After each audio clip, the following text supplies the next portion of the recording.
rey es el esclavo de la historia.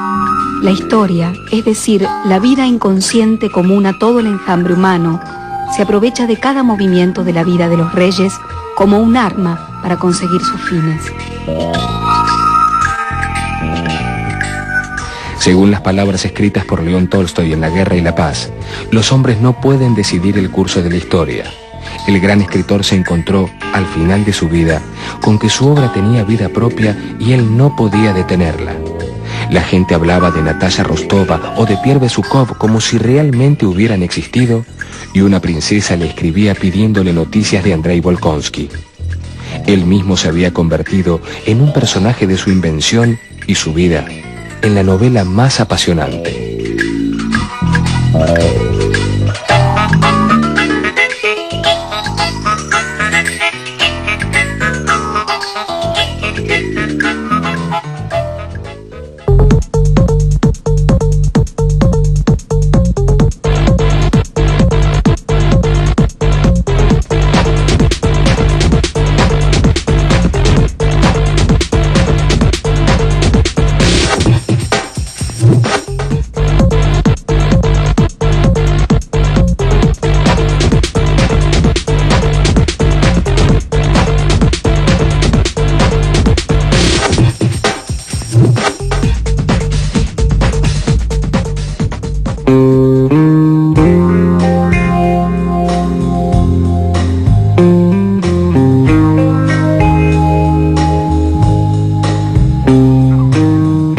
Son los albores del siglo XIX y la condesa Anna Pavlovna Scherer recibe a sus amistades en su elegante salón, entre muselinas, guantes y cajillas de rapé.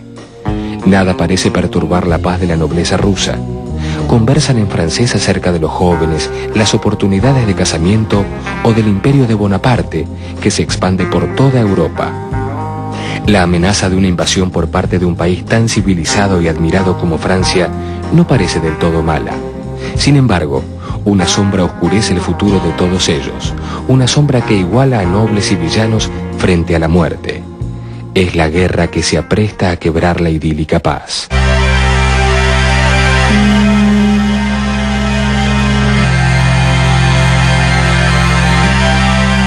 ¿Por qué va usted a la guerra?, inquirió Pierre. ¿Por qué? No lo sé. Porque es necesario. Por otra parte, voy a la guerra porque la vida que llevo no me satisface.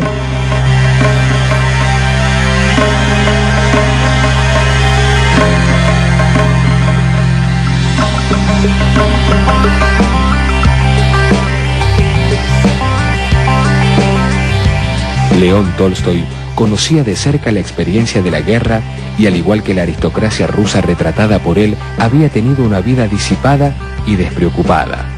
En 1843, el joven Tolstoy había estudiado letras orientales con vistas a la diplomacia en la Universidad de Kazán. Al año siguiente, cambió a la carrera de Derecho y finalmente su vida de estudiante naufragó entre juergas y fuertes apuestas. Esa experiencia, sumada al fracaso de los primeros intentos por administrar sus propiedades, lo había llevado a reunirse con su hermano Nikolai en el Cáucaso, donde prestaba servicios militares en la guerra contra Turquía. 4 años más tarde, en 1854, León se incorporaba como oficial en la guerra de Crimea.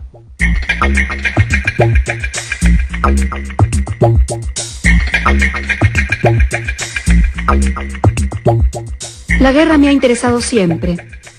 No la guerra desde el punto de vista de las combinaciones de los grandes capitanes. Mi imaginación rehusó siempre a seguir esas enormes proezas que yo no comprendía. Pero lo que me interesaba era el hecho mismo de la guerra, el hecho de matar. Solo me preocupaba este problema. ¿Bajo la influencia de qué sentimiento se decide el hombre, sin tener un interés visible, a exponerse al peligro y, lo que es más asombroso, a matar a sus semejantes?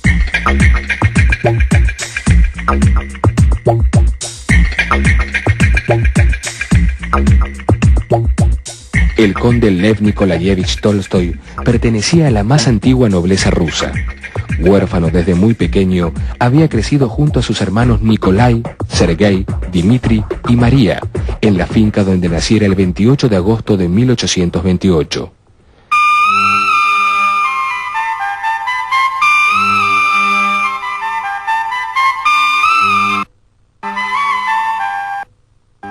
solo mi madre, sino todos los personajes de mi infancia, desde mi padre hasta los cocheros, me vienen a la memoria como seres exclusivamente buenos.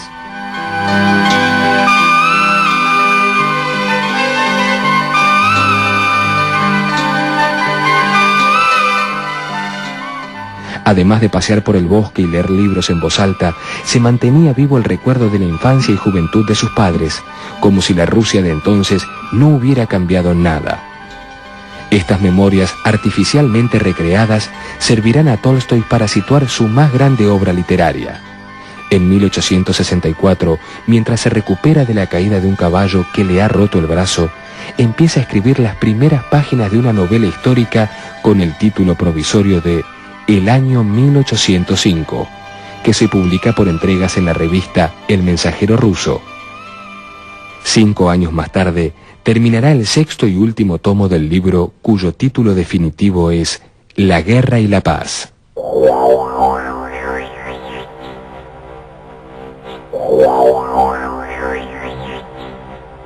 La acción comienza en 1804 con el nacimiento del Imperio Napoleónico. La tranquilidad del pueblo ruso se ve interrumpida por la caída de Prusia al año siguiente y la derrota de los eslavos en la batalla de Austerlitz. La paz de Tilsit, pactada por Napoleón y Alejandro I, zar de Rusia, devuelve a los jóvenes a sus hogares y a sus vidas familiares. Las escenas de la vida militar, con sus grandezas y miserias, dejan paso a la descripción de la alta sociedad rusa que poblaba Moscú y San Petersburgo, concentrándose en 4 familias. En la casa de los Rostov, todo es felicidad. La alegre adolescente Natasha Rostova ve regresar ileso a su hermano Nikolai y poco después se compromete con el príncipe Andrei Volkonsky, quien encuentra en la muchacha la esperanza de la felicidad que siempre le ha sido negada.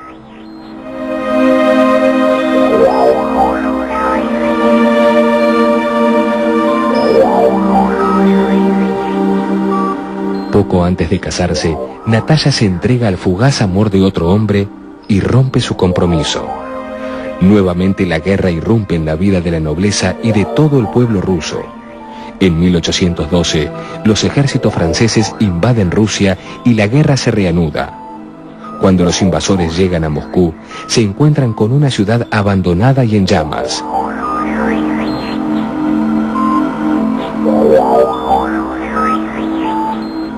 Las tropas deben regresar a Francia, pero son sorprendidas y diezmadas por el invierno de las estepas rusas. También las familias han sufrido pérdidas. Natasha ve morir al príncipe Andrei y recibe la noticia de la muerte de su hermano menor, Petya. Pero poco después, regresa a Moscú y se reencuentra con Pierre Besukhov, quien la ha amado toda su vida y será su marido.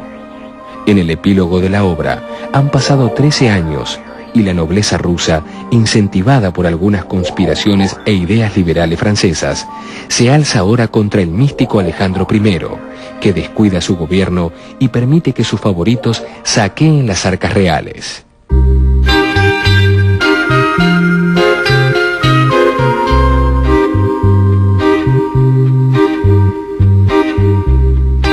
Durante los 20 años que dura la novela, desfilan por sus páginas 559 personajes, cuyas vidas se cruzan y entrelazan fortuitamente y de una forma tan natural que constituyen las páginas más geniales de la historia de la literatura universal. Una teoría dice que la novela nació de los esbozos de una crónica familiar, a la que se fueron agregando contornos históricos de época. Lo cierto es que la obra es en gran parte autobiográfica. Los condes Rostov y Volkonsky están inspirados en los respectivos abuelos del escritor. El hijo del primero, Nikolai Rostov, el sencillo húsar entregado más tarde a la administración de sus haciendas, remite a su padre, quien muriera cuando él tenía 9 años de edad, dejándole un recuerdo de bondad y dignidad personal. La inteligente, generosa y decidida princesa María Volkonskaya es su madre, que había dejado el mundo al dar a luz a la hermana de Tolstói antes de que éste cumpliera 2 años. Pero de todas las mujeres creadas por Tolstói, Natasha Rostova cumple sin duda con el ideal femenino del escritor. La muchacha se presenta al comienzo de la obra como una alegre adolescente rebosante de vida y se convierte, al final, en una matrona dedicada a su familia y en ello encuentra la felicidad.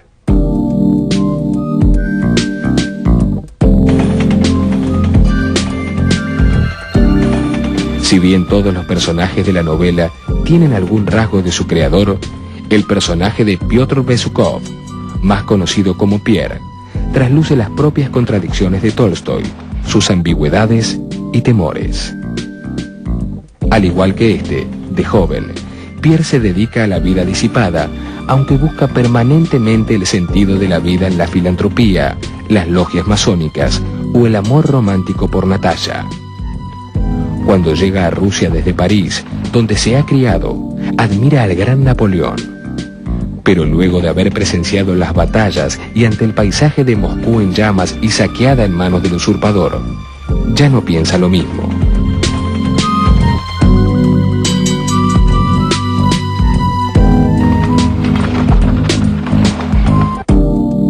En uno de sus bolsillos lleva una pistola y se prepara para asesinar al emperador. Mas no logra su propósito, pues es capturado por los franceses. Su amigo, el príncipe Andrei Bolkonsky, comparte su admiración por la ilustración francesa y el amor por la misma mujer. Conforme al ideal romántico que encarna, es el héroe trágico de la novela. El amor y la felicidad siempre le serán negados. Andrei conserva su compostura y dignidad aún en el campo de batalla frente a la granada que lo herirá mortalmente.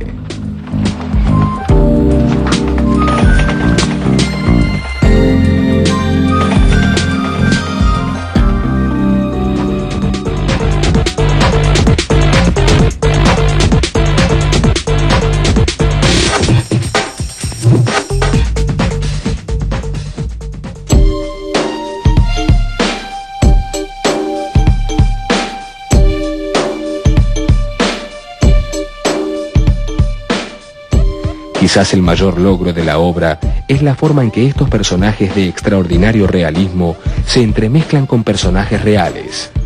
El Napoleón tan admirado por el romanticismo que floreció en Rusia a principios del XIX, se convierte a través de la pluma de Tolstoy en un ser carne y hueso, por momentos ridículo. Tras la derrota de Borodino, el gran emperador ve los cuerpos en el campo de batalla y flaquea. La pesadez de cabeza y la opresión del pecho le recordaban que él también podía sufrir y morir. Pero solo le sería permitido un instante de humanidad, y Bonaparte volvió de nuevo a aquel mundo artificial de imaginaria grandeza, y otra vez, como un caballo que mueve la rueda de un molino, cree que lo hace por su propia voluntad. Volvió a cumplir sumisamente el cruel, infausto, tenebroso e inhumano papel para el cual estaba predestinado.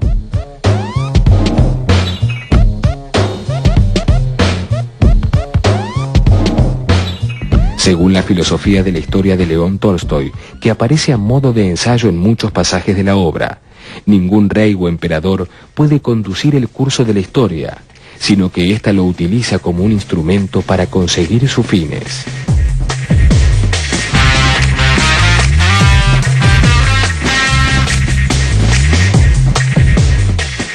A diferencia de Napoleón, el príncipe Mikhail Kutuzov, comandante en jefe de los ejércitos rusos, es un sencillo soldado, portador del pensamiento popular y a la vez de una gran inteligencia.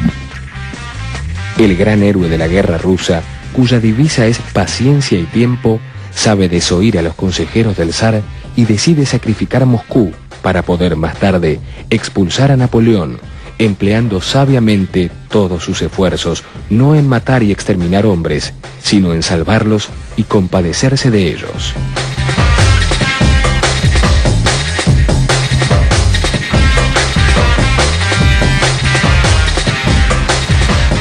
Pero no es Kutuzov ni la pistola de Pierre Besukhov quien logra la victoria, pues no es el destino de un hombre terminar con el mal. Para Tolstoy, los verdaderos protagonistas de las guerras son los pueblos, y el gran héroe de la guerra y la paz es el mismo pueblo ruso, hombres y mujeres de todos los estratos sociales que, unidos por el amor que sienten por su patria, derrotan a Napoleón.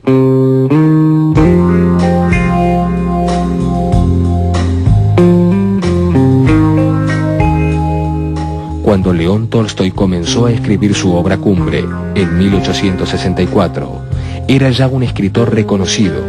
Su pluma trabajaba sin descanso desde que en 1852 se publicara Infancia, su primera novela de éxito.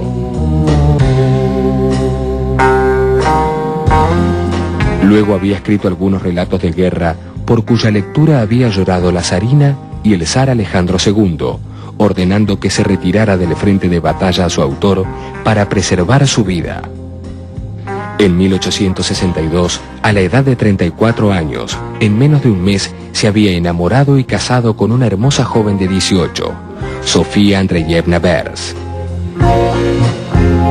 La vida familiar en Yasnaya Poliana le dio una tranquilidad temporal que le permitió escribir su más grande obra.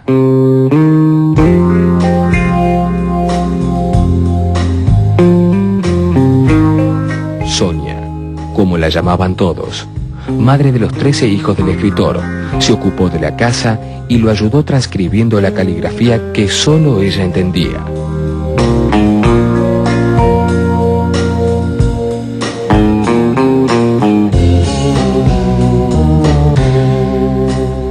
Estoy absolutamente seguro de que merezco conquistar la fama, había escrito Tolstoy en su diario. Con la publicación de La Guerra y la Paz, se había hecho justicia. Cada año, a medida que se publicaban los volúmenes, el éxito crecía. Se puede afirmar sin temor que toda Rusia lo ha leído, decían los periódicos. Poco después, era traducida a todas las lenguas y la fama de su creador se expandía por todo el mundo. Considerada una de las más grandes obras de la literatura universal, tendrá cientos de ediciones e inspirará numerosas películas.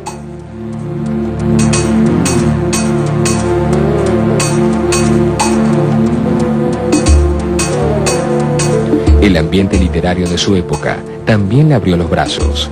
El gran escritor Iván Goncharov escribía a Iván Turgeniev. Desde la aparición de La Guerra y la Paz, Tolstoy se ha convertido en el león de la literatura rusa. Y el propio Turgeniev escribía: termino ahora el 4º tomo de La Guerra y la Paz. Veo cosas insoportables y cosas asombrosas. Estas son las que predominan y son tan admirables que jamás nadie entre nosotros ha escrito nada mejor. Estos escritores, junto a otros grandes como Nikolai Nekrasov y el joven Fyodor Dostoyevsky, se habían formado dentro de la corriente naturalista iniciada por Nikolai Gogol, que había reemplazado el romanticismo para retratar con realismo la vida cotidiana del pueblo ruso. El idealismo filosófico y el interés social de estos hombres de letras, formados en la década de 1840, desembocarán más tarde en el socialismo. Pero a diferencia de ellos, Tolstoy había crecido con el Emilio y las confesiones de Jean-Jacques Rousseau, y a los 15 años llevaba en el cuello un medallón con el retrato del filósofo francés, en lugar de la cruz.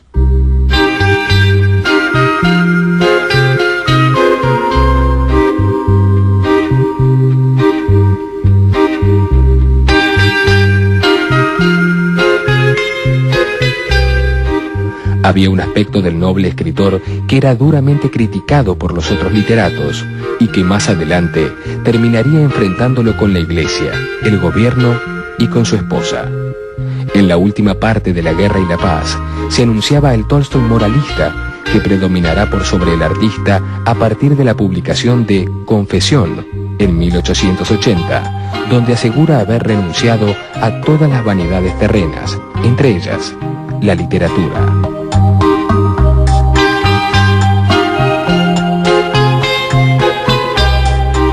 A partir de entonces, se entregará a la prédica del ascetismo y a la búsqueda de Dios, en una religión sin iglesia ni misticismos.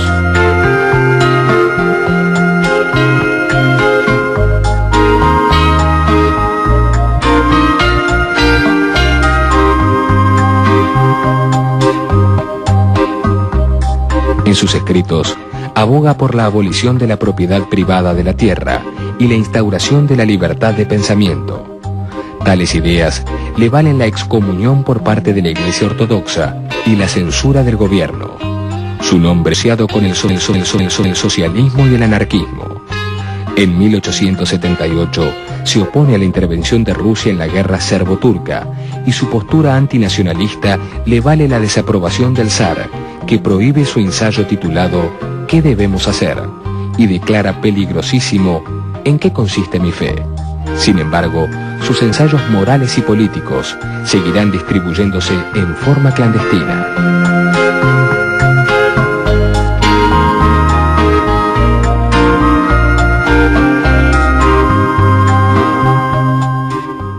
León Tolstoy se vuelve contra su pasado. ¿En qué es el arte? Reniega de su primera etapa literaria, considerando a sus más grandes obras, La guerra y la paz y Ana Karenina, como una frivolidad y renuncia a los derechos de autor a favor del pueblo.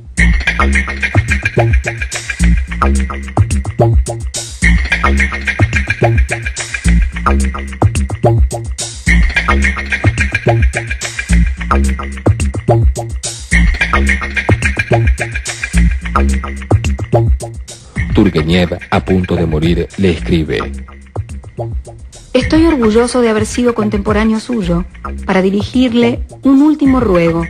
Amigo mío, vuelva usted a su trabajo literario. El escritor solo responderá a sus súplicas con algunos relatos cortos y la novela La muerte de Iván Ilich, en 1886.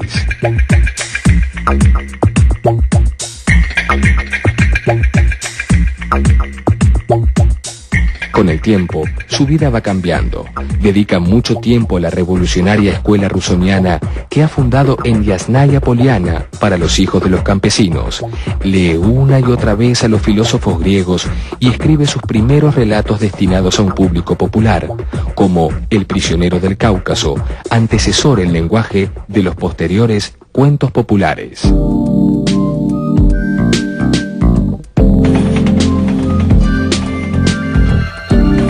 Los últimos años de su vida los pasa trabajando en los campos, vestido de mújic, cortando leña y fabricando zapatos. Con la edad, sus barbas encanecidas dulcifican sus facciones, dándole aquel venerable aspecto de apóstol bíblico que ha quedado para siempre.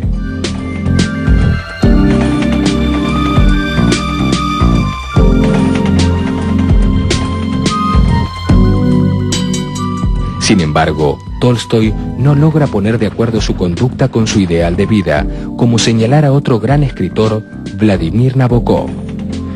Sus apetitos lo apartaban a cada paso de aquel tranquilo y rústico sendero que el asceta que llevaba adentro anhelaba seguir, con la misma pasión con que el vividor que también llevaba adentro ansiaba los placeres urbanos de la carne.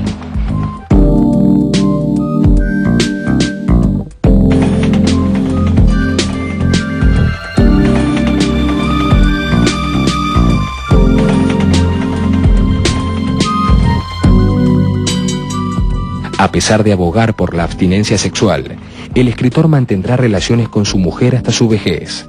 De la misma manera, le resulta imposible seguir su propio mandato de desprenderse de todos los bienes materiales y continúa viviendo en sus vastas propiedades de Yasnaya Poliana.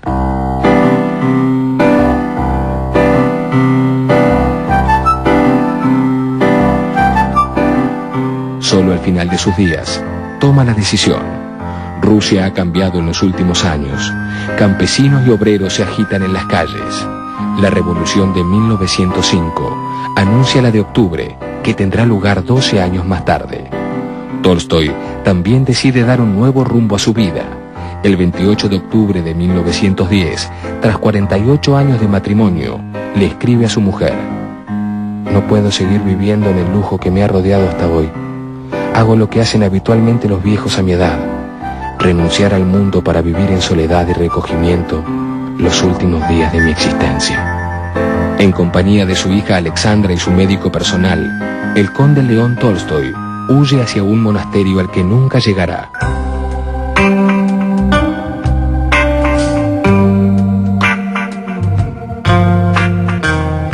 Al enterarse de su ida, Sonia intenta matarse. Con fiebre y pulmonía, Tolstoy se detiene en la pequeña estación de trenes de Astapovo, donde muere el 7 de noviembre, a los 82 años. El primer funeral civil de la historia de Rusia se transforma en una enorme manifestación. Miles de campesinos se acercan a Yasnaya Poliana y al día siguiente comienza una serie de huelgas y demostraciones obreras.